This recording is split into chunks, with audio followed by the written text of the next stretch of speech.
विकासाची काही कामं होत नाहीये, फक्त धर्म आणि अंधश्रद्धा, बस बाकी काही नाही।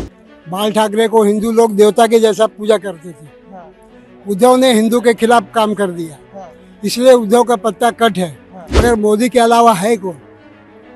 वो कहावत है, अंधों में काना राजा। बीजेपी आ रही है और कौन आएगा? मोदी आएंगे फिर से। यस यस 100% मोदी जी, और कोई ऑप्शन ही नहीं है। Modi ji is best. जो भी जीते हुए मैं वोट करने वाली हूँ मोदी को, अच्छा, तो वही सिंबल देख के मुझे वोट करना है। नमस्कार, मी चिन्मय जगताप, सकाळ डिजिटल मध्ये आपल्या सगळ्यांचं खूप खूप स्वागत।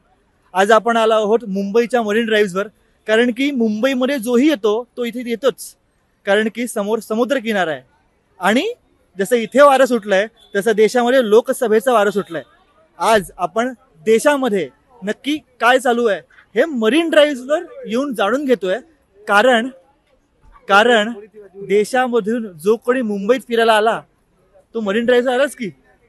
आणि देशामध्ये जे महत्त्वाचे मुद्दे आहेत, बेरोजगारी, राम मंदिराचा मुद्दा, असे विविध मुद्द्यांविषयी देशवासियांना किंबहुना मुंबईकरांना किंबहुना मराठी माणसाला काय वाटतं हे जाणून घेऊया। तर चला चर्चेला सुरुवात करूया। मुंबई में हवा तो बीजेपी की चल रही है। लेकिन सामने ठाकरे है, हाँ, सामने कांग्रेस है, हाँ। और यहाँ पे सिर्फ मोदी या बीजेपी है, तो कैसी आएगी हवा? ये ठाकरे, शरद पवार और कांग्रेस, ये लोगों ने खुद अपने पैर पे कुल्हाड़ी मारा है, इसलिए इनका चांस ना के बराबर है। लेकिन मुंबई में बीजेपी कैसी आएगी? बीजेपी इसलिए आएगी कि बीजेपी का नाम है, हाँ, और बीजेपी का नाम किसकी वजह से है? नरेंद्र मोदी की वजह से है। हाँ। और नरेंद्र मोदी भी क्यों आएंगे, सही पूछा जाए तो नरेंद्र मोदी को भी नहीं आना चाहिए, मगर वो आएंगे इसलिए कि उनके सिवा कोई मैदान में है नहीं। बाल ठाकरे को हिंदू लोग देवता के जैसा पूजा करते थे। हाँ, उद्धव ने हिंदू के खिलाफ काम कर दिया, हाँ, इसलिए उद्धव का पत्ता कट है। हाँ, अभी शिंदे भी इतना पावरफुल नहीं है, हाँ, मगर क्या है कि आदमी बोलता है ना, कोई नहीं है तो अंधों में काना राजा होता है। हाँ, तो 50% लोग शिंदे को देंगे वोट। हम्म, और शरद पवार जो है वो बहुत खिलाड़ी आदमी है, हाँ, उसको सब जानते हैं हाँ, कि ये पॉलिटिशियन है, ये किसी का सगा नहीं है, मगर दिमागदार बहुत है। लेकिन पब्लिक के पास अब खुद बहुत दिमाग हो गया है, और अब वो अजित पवार को भी जानती है कि अजित पवार भी सही नहीं है, मगर वो बीजेपी के साथ है। और इस समय बीजेपी का नरेंद्र मोदी का भाग्य है, उसका राजयोग है, और अच्छा काम तो मोदी भी नहीं किया है, महंगाई बहुत बढ़ाया है, मगर मोदी के अलावा है कौन? वो कहावत है, अंधों में काना राजा, इसलिए मोदी जी आएंगे। इसलिए मोदी जी आएंगे। ऍक्च्युली तुम्ही आता या. ठाण्याचे म्हणालात, तुम्ही खरे या. शिवसैनिक म्हणालात, हा. ठाकरेंशिवाय ठाण्याला करमतंय का? हो, नक्कीच नक्कीच। असं काही नाही की ठाकरेंमुळे शिवसेना आहे असं नाहीये, शिवसैनिकांमुळे शिवसेना आहे, आणि शिवसैनिकांचा जिथे मान होतो that is the real Shivsena. मोदींशिवाय पर्याय नाही, कारण down the line I am working for last 25 years, I am working out of India as well, I am doing lot of international projects. So 25 वर्षापूर्वी आमची ॲज अ इंडियन म्हणून जी काही किंमत बाहेर लोक करायचे ते, आणि गेल्या 10 वर्षामध्ये आमची किंमत जी इंडियन्सबद्दल होते त्याच्यामध्ये आम्हाला खूप फरक जाणवतो। आम्हाला आमचं म्हणजे पहिला हे आहे देश, आणि त्याच्यानंतर मग तुमची सिटी, त्याच्यामध्ये जो काम करणार त्याला मत मिळालं पाहिजे, आणि he should be on the top. They should be a good leaders who can lead our country, who can lead our youth properly. This is our. BJP आ रही है और कौन आएगा? मोदी जी आएंगे फिर से। यस यस 100% मोदी जी, और कोई ऑप्शन ही नहीं है। Modi ji is best. देखिए, महंगाई बढ़ी है तो सामने लोगों को आप देखिए कि लोगों की इनकम भी बढ़ी है, गुजरात में बड़ी है क्या? सब जगह बढ़ी है, नॉट इवन गुजरात, सब जगह बढ़ी है। आज आप देखिए, पहले आप क्या खाते थे? दाल चावल सब्जी रोटी, आज आपको पिज्जा खाना है, बर्गर खाना है, हाँ, ये सब चीजें खानी है, फिर भी आप खा रहे हो ना, एफर्ट कर रहे हो तो कर रहे हो ना। तो जब आपके एक्सपेंसेस बढ़ रहे हैं तो फिर आप महंगाई कैसे तो बढ़ने कैसे वाली है। हाँ, तो फिर वो तो होने वाली है ना। आप एक बात बस समझिए, जब लॉकडाउन लगा था उस टाइम में आपने कितने में आपका घर चलाया था? आप अपने से खुद अनुभव करिए। सब होता है, ये सब कहने की बातें हैं कि महंगाई बढ़ी है, ये गुजरात का है। विकास 10 साल में ज्यादा हुआ कि पिछले 15 सालों में ज्यादा हुआ था? अब पूछना गुजरात चाहता का हूं। विकास ये समझिए कि जब से बीजेपी गवर्नमेंट है तब से हुआ है। और मोदी जी के आने से तो मतलब उसमें रफ्तार आई है, तेजी आई है, वेग पकड़ा है और पूरे देश में पकड़ा है। धर्म के नाम पे भी वोटिंग मांगी जा रही है, राम मंदिर के नाम पे हमें देखिए, वोट नहीं मांगा जा रहा है, काम बताया जा रहा है। अगर 500 साल से पेंडिंग था, अगर उस चीज को अगर लाके रखा गया है धरातल पे, तो अगर वो बता रहे हैं तो क्या उसमें गलत कर रहे हैं, ये बताइए। ये सब तो लंबे डिबेट, हाँ ये सब तो लंबी डिबेट हो आएंगे तो मोदी जाएगी। है। बिल्कुल आएंगे, 100% आएंगे, उसमें कोई दो राय नहीं है। छाती ठोक के आएंगे, 400 प्लस आएंगे। गुजरात में 26 में से 26 आएंगे। साम गेल्या दाम 10 दंड वर्षामध्ये- भेद काही वापरून मोदीच येणार. पण गेल्या 10 वर्षामध्ये देशामध्ये जो बदल झालाय तो तुमच्यावर सकारात्मक आहे की नकारात्मक आहे? नकारात्मक आहे. सकारात्मक आहे. काही नाही. महत्वाची कारण विकासाची काही कामं होत नाहीये, फक्त धर्म आणि अंधश्रद्धा, बस बाकी काही नाही. मुळात- पूर्वीचा भाजप राहिलाच नाही आता. आता हे जे मोदी नाही, शहा आणि कंपनी जी आहे ना, ती टोटली जस्ट म्हणजे यायचं आहे, त्यांना सत्ता पाहिजे एवढंच, आणि त्याच्यासाठी ते सगळ्या भावनांची खेळतायत लोकांच्या. एक पवार कुटुंब महाशक्तीने फोडलंय, तुम्हाला काय वाटतंय? मला नाही वाटत. शेवटी काय आहे, प्रत्येकाला ना त्यांच्या लेवलला उतरावं लागतं. हां, जर समोरचा जर तसा वागत असेल तर त्याला त्याच्या पद्धतीनेच उत्तर दिलं तरच ते सरळ होतात, नाहीतर मग काय सरळ होत नाही. त्यामुळे त्यांच्या पद्धतीने त्यांनी बरोबर भाजपाने त्यांना बरोबर ट्रीट केलंय. गेल्या 10 वर्षात देशामध्ये कशा प्रकारे प्रगती झाली काय सांगा? चांगली प्रगती झाली आहे ना. का प्रगती नाही झाली? 10 वर्ष मागे काय प्रगती झाली आणि 10 वर्षामध्ये काय प्रगती झाली याचा फरक जर बघितला ना तर खूप प्रगती झाली आहे. पण महागाई पण मध्ये पण प्रगती झाली आहे की? महागाई आता ते ह्याच्याप्रमाणे वाढणारच ना. सॅलरी सुद्धा वाढली ना, लोकांची सॅलरी वाढली, सगळं वाढलं, त्याप्रमाणे महागाई वाढली. वेगळं काय म्हणजे आता ह्याचा अर्थ काय, अगोदर महागाई वाढली नव्हती आणि आता अचानक वाढली का मोदी आल्यावर? असं नाही ना. काँग्रेस काँग्रेस यायला पाहिजे असं वाटतं. महागाई वाढली आहे. हा, महागाई वाढली आहे, सगळंच हे झालं आहे.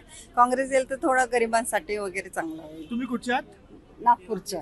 नागपूर तर संघाचा गड आहे, मग तुम्ही काँग्रेस. मी असा जर महागाईचा विचार केला तर तेवढ्या प्रमाणात लोकांचं इन्कम पण वाढलंय. लोकांनी तो पण एक कल बघावा. लोक ओरडतात की सिलेंडरचे भाव वाढले, पण तुम्ही बरेचसे मीम्स पण आजकाल बघत असाल की तुम्ही 5 वर्षापूर्वी किंवा 20 वर्षापूर्वी सिलेंडर 300-400ला घेत होते आणि आज ते जर 800-900 1000 रुपयापर्यंत मिळत असेल तर जसं खर्च वाढतो त्या प्रमाणात ते प्रपोर्शनेट बरोबरच असेल कदाचित. काम करणाऱ्याकडे नक्कीच पैसा आहे. काम ज्याला करायचं आहे त्याला पैसा मिळतो. ज्याला काम नाही करायचं त्याच्या हाताला काम नाही, आणि मग त्याच्या हाताला काम नाही, त्याच्याकडे पैसा नाही, तोच म्हणतो की मी बेरोजगार आहे. बट टाळी एका हाताने कधीच वाजत नाही. जर कोणी म्हणत असेल मी हिंदू आहे, मी मुसलमान आहे किंवा मी कोणी ख्रिश्चन आहे, तर जिथे सेक्युलरिझम दोघाकडून पाहण्याचं आहे, एकाकडून पाहण्याचं नाही आहे. त्याच्यामुळे कोणीतरी एक जण वाजवतच असेल आणि फक्त वाजवत असेल तर दुसरा शांत बसून चालणार नाही. राम मंदिरावरनं जर निवडणूक लढवली जात आहे, राम मंदिर या मुद्द्यावरून, तो त्याचा अजेंडा होता, त्यांचा तो पूर्ण झाला. आता ते नवीन मुद्दे घेऊन समोर येतील. राम मंदिराचा मुद्दा बीजेपीचा 99 साली होता, 2004 साली होता. ते त्यांनी आता त्यांचा जो मॅनिफेस्टो मधला एक पॉइंट होता तो पूर्ण केलाय. महायुती येणारच महाराष्ट्रात आणि सेंट्रलमध्ये बीजेपी, मला एनडीए. सांग, गेल्या 10 वर्षामध्ये महागाई वाढली की नाही वाढली आहे? महागाई वाढली आहे, डेव्हलपमेंट झालंय. प्रत्येक म्हणजे दिसतंय की कामं झालेत. बरोबर. हायवेज दिसत आहेत तुम्हाला, एअरपोर्ट दिसत आहेत, नवीन नवीन एअरपोर्ट होत आहे पूर्ण भारतात. महाराष्ट्रात पण आपला समृद्धी महामार्ग आहे. आपला एक डिस्टन्स कमी केलाय त्यांनी मेजर सिटीजच्या मधातला. तर असे खूप कारणं आहेत त्याच्यामुळे येणार असं मला वाटतं. तुला काय वाटतं हेच कारण आहेत? हो, हेच ते कारण. बट या सगळ्यामध्ये महत्वाचा विषय असा येतो की महागाई सोबतच अजून एक विषय येतो, तो म्हणजे धर्माचा. धर्माच्या नावानेही आजकाल वोट मागितले दोन्ही साईडनी जात आहेत. बरोबर. तुला याविषयी काय वाटतं? धर्माच्या नावाने वोट मागणं मला तर चुकीचंच वाटतं, पण what you can say Indian politics त्याच्यावरच आहे पूर्ण. आधी पण तेच झालंय आणि आता पण तेच होत आहे. तर समवेअर ऑर द अदर विचारतात प्रत्येक पक्ष तेच विचारतात आणि मोदी तो आएगा ही. जो भी जीते हुए मैं वोट करने वाली हूँ मोदी को. अच्छा, तो वही सिंबल देख के मुझे वोट करना है. महंगाई इन्फ्लेशन तो तभी भी थे, जब मैं छोटी थी तभी 2 रुपए डजन किलो मिलते थे. अभी कितना है, 50 रुपए को होगा शायद से. लेकिन वो इन्फ्लेशन तो जैसे बढ़ता ही है. तो महंगाई तो तभी भी थी और अभी भी बढ़ी है, ऐसा कुछ नहीं है. वो बढ़ने ही वाली है, because rupees values also going down. तो इन्फ्लेशन बढ़ने वाला है. वो भी तो डाउन हो रहा है 10 साल में. अभी मतलब पहले भी उतना ही था, अभी भी है. रेशियो निकालोगे तो सेम ही होगा, कुछ फर्क नहीं है. राम मंदिर बनना था वो बन गया, ठीक है, वो तो एक काम था, उसके मैनिफेस्ट में था, उसने लिखा था, उसने वो किया। जीडीपी देश की ग्रो ही कर रही है, ठीक है। आज आप उस देश में नहीं चल रहे हो जो पहले हुआ करता था, ठीक है। धीरे धीरे ग्रो ही करेगा, चाहे सरकार कोई भी आए, कोई कम खाता है, कोई ज्यादा खाता है। लेकिन जीडीपी जैसे ग्रो कर रहा है आप कह रहे हो, लेकिन महंगाई भी तो बढ़ी रही है। नहीं, महंगाई कैसे बढ़ी है? अब एक सिलेंडर पहले 20 रुपए का आता था, तो कांग्रेस के राज्य में 300 रुपए का हो गया, तो कितना परसेंट महंगाई बढ़ी आप जरा मुझे एक बार बताओ। और बीजेपी आने के बाद में वो 300 का सिलेंडर 900 का हो गया है, तो महंगाई उसमें बढ़ी है, इसमें बढ़ी? वही है ना, 75 साल की जब बात होती है तो क्या बात होती है? 75 साल में कितने बढ़े कांग्रेस के राज में? 300, अभी 900, मतलब 10 साल में तिगुना हो गया ना ये। अगर आप देखोगे, मैं बाहर भी गया हूँ, तो अगर आप बाहर के कंपैरिजन में इंडिया की महंगाई को देखोगे तो महंगाई बाहर मतलब कहाँ की बात? कहीं के भी आप, मैं सिंगापुर की बात कर रहा हूँ, मैं सिंगापुर में भी था, सबसे सस्ता इंटरनेट इंडिया में है, ठीक है। आप बाहर जाते हो, किसी भी कंट्री में चल जाओ, यहाँ पे सस्ता इंटरनेट है। लोगों की है ना जो इनकम है वो अपने हिसाब से हो गई है, मतलब आज लोगों के पास में गाड़ियां हैं, सब अपने आप से चल रहे हैं। आप महंगाई किसको बोल रहे हो? मुझे ये समझ नहीं आता। महंगाई को देखो ना, महंगाई बढ़ी नहीं है, आप अपना लेवल अपग्रेड कर रहे हो। आपका कहना है कि देश बढ़ रहा है, महंगाई नहीं बढ़ रही है? महंगाई नहीं बढ़ रही है। महंगाई उसी के लिए बढ़ती है जो कुछ नहीं करता। अच्छा, what do you think about current government of India?